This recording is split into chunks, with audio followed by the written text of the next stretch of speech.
यह कहानी है एक ऐसी 20 साल की खूबसूरत जवान लड़की की है जिसकी मां विधवा होती है।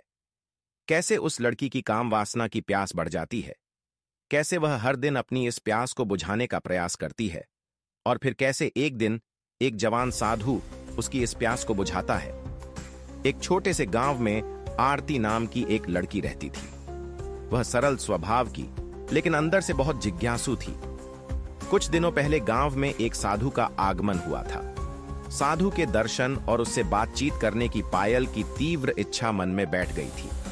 अगले दिन आरती की मां ने उससे खेतों पर साथ चलने को कहा, लेकिन उसने बहाना बनाया, मां, आज मेरी तबीयत ठीक नहीं है, आप जाइए, मैं कल आऊंगी। मां खेतों पर चली गई और आरती ने स्नान करके अपने सबसे अच्छे कपड़े पहने। वह पूजा करने का बहाना बनाकर गांव के मंदिर चली गई जहां साधु ठहरा हुआ था। मंदिर पहुंचने पर आरती ने साधु को हर जगह ढूंढा, लेकिन वह कहीं नजर नहीं आया। मायूस होकर वह मंदिर के प्रांगण में बैठ गई। उसका मन बार बार कह रहा था कि साधु से जरूर मिलना चाहिए। इंतजार लंबा होता जा रहा था और आखिरकार उसका धैर्य टूटने लगा। निराश होकर वह घर लौटने की सोचने लगी। जैसे ही आरती मंदिर से बाहर निकल रही थी, उसकी नजर सामने से आते हुए साधु पर पड़ी। उसने तुरंत हाथ जोड़कर साधु को प्रणाम किया। साधु ने उसे आशीर्वाद दिया और बिना कुछ कहे मंदिर के भीतर चले गए। आरती साधु के दर्शन से बेहद खुश थी। उसका मन आनंद और शांति से भर गया। साधु से मिल पाने की उसकी इच्छा पूर्ण हो चुकी थी। घर लौटते समय साधु का तेजस्वी चेहरा और उनकी सरलता ने आरती को बहुत प्रभावित किया। आरती अब अक्सर पूजा के बहाने मंदिर जाने लगी। हर बार जब वह साधु को देखती कि आंखों में एक अजीब सी चमक आ जाती। साधु को देखना जैसे उसकी आदत बन गया था। लेकिन कहते हैं कि जब मनुष्य किसी चीज की अधिक चाहत करता है तो वह चाहत धीरे धीरे प्यास में बदल जाती है। यही आरती के साथ हुआ। कुछ ही दिनों में वह साधु के प्रति इतना आकर्षित हो गई कि वह दिन रात उसके बारे में ही सोचने लगी। रात के सपनों में वह साधु के साथ अपने सुख और भोग विलास की कल्पना करती। आरती का मन और शरीर अब पूरी तरह से साधु की ओर खींच चुका था। कुछ दिनों बाद साधु का गुरु गांव के मंदिर में आए। गुरु अपने शिष्य की तपस्या और संयम की बहुत सराहना करते थे। उन्होंने साधु को हमेशा एक मजबूत और अनुशासन में रहने वाला तपस्वी माना था। उधर आरती की लालसा इतनी प्रबल हो चुकी थी कि उसने साधु से अपने मन की बात कहने का निश्चय कर लिया। अगले दिन आरती ने मंदिर जाकर साधु से मुलाकात की। वह झिझकते हुए बोली, महाराज, मुझे क्षमा करें, लेकिन मैं आपसे कुछ कहना चाहती हूँ। मेरा मन और शरीर आपके प्रति खींच गया है। मैं आपके बिना नहीं रह सकती। मेरी आत्मा आपको चाहने लगी है। साधु ने शांतिपूर्ण स्वर में कहा, बेटी, यह संसार माया और मोह का जाल है। यह प्रेम नहीं है, यह केवल भ्रम है।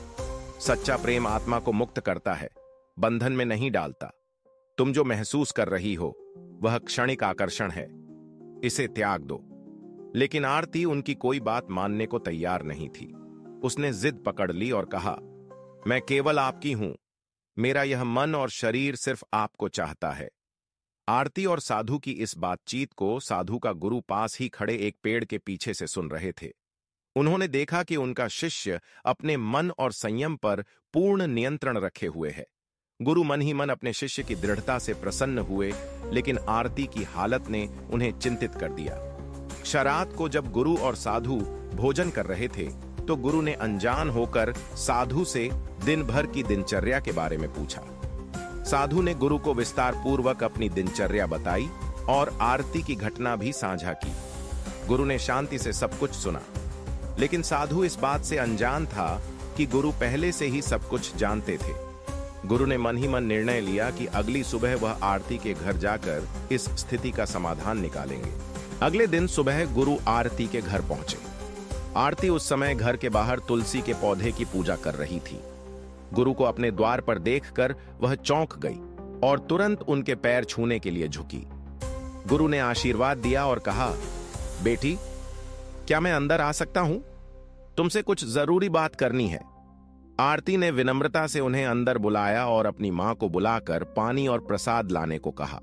गुरु ने बैठते हुए आरती से कहा, बेटी, तुम एक सीधी सादी और पवित्र आत्मा हो, लेकिन तुम्हारा मन एक ऐसे रास्ते पर जा रहा है जो न तुम्हारे लिए सही है और न ही साधु महाराज के लिए।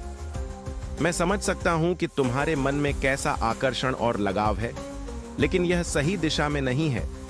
तुम्हारे विचार और भावनाएं केवल भौतिक संसार की वासनाओं से उपजी हैं, जो तुम्हें जीवन की सच्चाई से दूर कर सकती हैं। आरती ने अपनी नजरें झुका लीं और धीमे स्वर में कहा, गुरुदेव, मैं नहीं जानती कि मेरे मन पर यह कैसा नियंत्रण हो गया है। मैं उन्हें चाहने से खुद को रोक नहीं पा रही। आप ही बताइए, मैं क्या करूं? गुरु ने उसे स्नेहपूर्वक समझाते हुए कहा, बेटी, मनुष्य का यह जीवन एक परीक्षा की तरह है।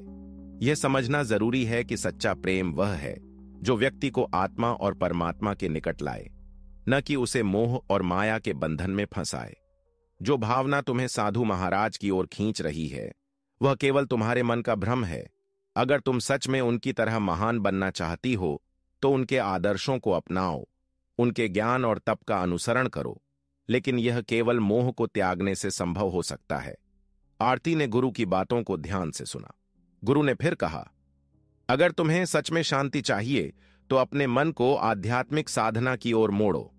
भक्ति और ध्यान के मार्ग पर चलकर तुम अपने भीतर एक नई ऊर्जा और शांति को अनुभव करोगी। गुरु की बातों का आरती के मन पर गहरा प्रभाव पड़ा। उसने कहा, गुरुदेव, आप बिल्कुल सही कह रहे हैं। मैं अपने जीवन को इस मोह जाल से मुक्त करना चाहती हूं। कृपया मुझे मार्गदर्शन दें। गुरु ने उसे कुछ आध्यात्मिक ग्रंथ पढ़ने और प्रतिदिन ध्यान करने का सुझाव दिया। साथ ही उन्होंने उसे मंदिर जाने के बजाय अपने परिवार की देखभाल करने और अपने कर्तव्यों पर ध्यान केंद्रित करने को कहा। आरती ने गुरुदेव से वादा किया कि वह उनके उपदेशों का पालन करेगी। इस घटना के बाद आरती ने अपने जीवन में एक नई शुरुआत की। उसने ध्यान और भक्ति को अपने जीवन का हिस्सा बना लिया। कुछ समय बाद वह मन की शांति और संतोष का अनुभव करने लगी। साधु और उनके गुरु भी आरती के इस बदलाव से प्रसन्न हुए। उन्होंने महसूस किया कि सच्चा ज्ञान और सही मार्गदर्शन किसी भी जीवन को बदल सकता है। गांव में यह घटना एक प्रेरणा बन गई और लोगों ने भी गुरु और साधु से शिक्षा लेकर अपने जीवन को बेहतर बनाने का प्रयास किया। आरती का जीवन धीरे धीरे बदलने लगा। वह अब अपने परिवार और गांव की सेवा में लगी रहती। ध्यान और भक्ति ने उसे एक नई दृष्टि दी थी, लेकिन पुराने विचार और भावनाएं पूरी तरह से मिटने में समय लेते हैं। कभी कभी उसे अकेले में साधु महाराज का तेजस्वी चेहरा याद आ जाता, लेकिन वह तुरंत ध्यान में बैठकर अपनी भावनाओं पर काबू पा लेती। इधर साधु महाराज और उनके गुरु ने गांव में अपनी सेवा और शिक्षा का काम जारी रखा। गांव में अनेक लोग उनके उपदेशों को सुनने के लिए आने लगे। गुरु ने साधु महाराज से कहा, अब समय आ गया है कि तुम एक नए स्थान पर जाओ और वहां जाकर अपने ज्ञान का प्रकाश फैलाओ। साधु ने गुरु की आज्ञा को सहर्ष स्वीकार किया। जब गांव वालों को पता चला कि साधु महाराज गांव छोड़कर जाने वाले हैं, तो सभी दुखी हो गए। आरती ने भी यह बात सुनी और उसका मन विचलित हो गया, लेकिन उसने खुद को संयमित किया और साधु महाराज को विदाई देने के लिए गांव के मंदिर पहुंची। साधु महाराज और उनके गुरु ने गांव के सभी लोगों का आभार व्यक्त किया। जब साधु और गुरु गांव से जाने लगे, तो आरती का मन शांत था। आरती का जीवन इस बात का प्रमाण बन गया कि सही मार्गदर्शन और आत्मचेतना से जीवन के किसी भी बंधन को पार किया जा सकता है। समय बीतता गया और आरती ने अपने जीवन के हर पल को एक उत्सव की तरह जिया। उसने सिखाया कि सच्ची भक्ति, सेवा और आत्म शांति ही जीवन का असली लक्ष्य है।